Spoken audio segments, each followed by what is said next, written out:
সন্মানীয় শিক্ষক শিক্ষয়িত্ৰীসকল, জনাই আছোঁ এটা বিশেষ গুৰুত্বপূৰ্ণ খবৰ। আৰু এই খবৰটো বিশেষকৈ যিসকল নতুনকৈ নিযুক্তি পাইছে তেওঁলোকৰ কাৰণে বহুতে গুৰুত্বপূৰ্ণ আৰু আন শিক্ষক শিক্ষয়িত্ৰীসকলৰ কাৰণেও জনাটো খুবেই দৰকাৰ।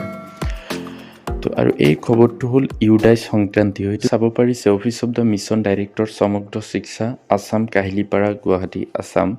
আৰু এই নটিচটো আহিছিলে ফ্ৰম ডক্টৰ ওম প্ৰকাশ IAS মিছন ডাইৰেক্টৰ সমগ্ৰ শিক্ষা অসম, কাহিলীপাৰা, গুৱাহাটী তেখেতৰ ফালৰ পৰা to the district commissioner all districts, অৰ্থাৎ সকলো জিলাৰ আয়ুক্তসকললৈ এই পত্ৰখন পঠাইছে। কি লিখা আছে চাওক। ছাবজেক্টটো হ'ল completion of UDISE plus 2025-26 data entry, অৰ্থাৎ ইউডাইচ প্লাছত 2025-26 বৰ্ষৰ কাৰণে ডাটা এণ্ট্ৰি সম্পূৰ্ণ হোৱা সম্পৰ্কে এই নটিচখন দিছে। কি লিখিছে চাওক। Sir madam, with reference to the subject cited above, it is to inform you that as per direction of Ministry of Education, Government of India, UDAIS Plus 2025-26 data entry will be closed on 31st December 2025, অৰ্থাৎ ভাৰতৰ যি শিক্ষা মন্ত্ৰণালয় আছে সেই ফালৰ পৰা এটা গুৰুত্বপূৰ্ণ নিৰ্দেশনা আহিছে যে ইউডাইচ প্লাছ 2025-26 বৰ্ষৰ যি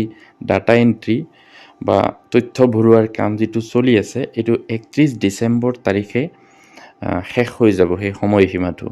it is observe that even after 3 days of continuous review with the districts, progress of some districts is not at all satisfactory. আৰু তেওঁলোকে এইটো লক্ষ্য কৰিছে যে বিগত 3 দিন ধৰি সকলোবিলাক জিলাতে যি ছাত্ৰ ছাত্ৰীৰ ডাটা এণ্ট্ৰিৰ যিটো প্ৰগ্ৰেছ অৰ্থাৎ অগ্ৰগতি, সেইটো খুব কম, সন্তোষজনক নহয়। For example, there is still a gap of 92,514 students enrolment as on 24/12/2025 compared to previous year, that is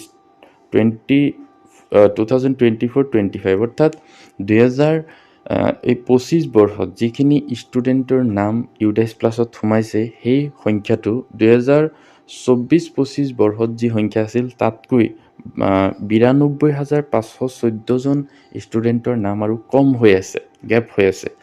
Similarly, updation of teacher details, infrastructure details, etc. are yet to be completed in the UDAIS Plus. লগতে সকলোবিলাক শিক্ষক শিক্ষয়িত্ৰীৰ যি তথ্য আছে সেইবিলাকো ইউডাইচ প্লাছত update দিয়া নাই, অৰ্থাৎ প্ৰত্যেক শিক্ষক শিক্ষয়িত্ৰীৰ যি তথ্য থাকে ইউডাইচ প্লাছত সেইখিনি প্ৰত্যেক বছৰেই আপডেট দিব লাগে। সেই কামখিনিও কৰা নাই বহুত জিলাত। লগতে ইনফ্ৰাষ্ট্ৰাকচাৰ, স্কুলত যিখিনি পইচা চৰকাৰে যোগান ধৰে সেইখিনিৰ তথ্য পাতিও ইউডাইচ প্লাছত ভৰাব লাগে, সেইখিনিও বহুত জিলাত এতিয়ালৈকে ভৰোৱা নাই। The district wise status is enclosed for your kind information. আৰু ইয়াৰ লগত জিলাভিত্তিক তালিকাখনো দিয়া আছে। আৰু কি লিখিছে চাওক। It is to inform you that this is the base data on which entire planning and funding from ministry of education is depend. আৰু এইটো হ'ল যে ভাৰত চৰকাৰৰ ফালৰ পৰা, অৰ্থাৎ কেন্দ্ৰীয় চৰকাৰৰ ফালৰ পৰা ৰাজ্য চৰকাৰলৈ যিখিনি পইচা বা ধন যোগান ধৰে তাৰ মেইন ডাটাটো হ'ল এইটো। ইউডাইচ প্লাছৰ পৰাই তেওঁলোকে তথ্যখিনি সংগ্ৰহ কৰি সেই হিচাপে মানে অৰ্থৰ যোগান ধৰে। Not completing the data will effect the supply of free text books, free uniform, mid day meal etcetera to the students. গতিকে এইখিনি তথ্য যদি সম্পূৰ্ণৰূপে শিক্ষক শিক্ষয়িত্ৰীসকলে নভৰায় তেতিয়াহ'লে বিনামূলীয়া যি কিতাপ পত্ৰ আছে বা ইউনিফৰ্ম আছে বা মিড ডে মিলৰ পইচা আছে সেইখিনিত যথেষ্ট প্ৰভাৱ পৰিব। Therefore, your personal intervention is required so that data entry can be expedited and completed in the UDAIS Plus by 29/12/2025 on urgent basis with special focus on students' entries so that students should not affected adversely.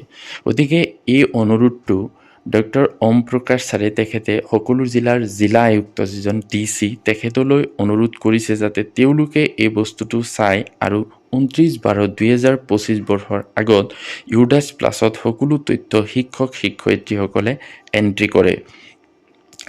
আৰু নহ'লে এইটোৱে কি কৰিব, ছাত্ৰ ছাত্ৰীসকলক যথেষ্ট পৰিমাণে প্ৰভাৱান্বিত কৰিব, অৰ্থাৎ তেওঁলোকৰ যি প্ৰাপ্য তাৰ পৰা বঞ্চিত হ'ব। আৰু এইটো মই প্ৰথমতে কৈছিলোঁ যে নতুনকৈ যিসকলে নিযুক্তি পাইছে তেওঁলোকৰ কাৰণে এই খবৰটো বিশেষ গুৰুত্বপূৰ্ণ, কিয়নো নতুনকৈ নিযুক্তিপ্ৰাপ্ত শিক্ষকসকলেও ইউডাইচ প্লাছত তেওঁলোকৰ নামখিনি এণ্ট্ৰি কৰিব লাগিব, তেওঁলোকৰ ডাটাখিনি এণ্ট্ৰি কৰিব লাগিব।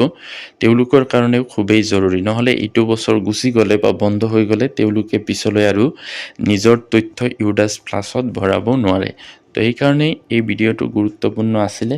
ভিডিঅ'টো ভাল লাগিলে লাইক এটা কৰি দিব আৰু মোৰ চেনেলটো ছাবস্ক্ৰাইব কৰি থ'ব। Thank U.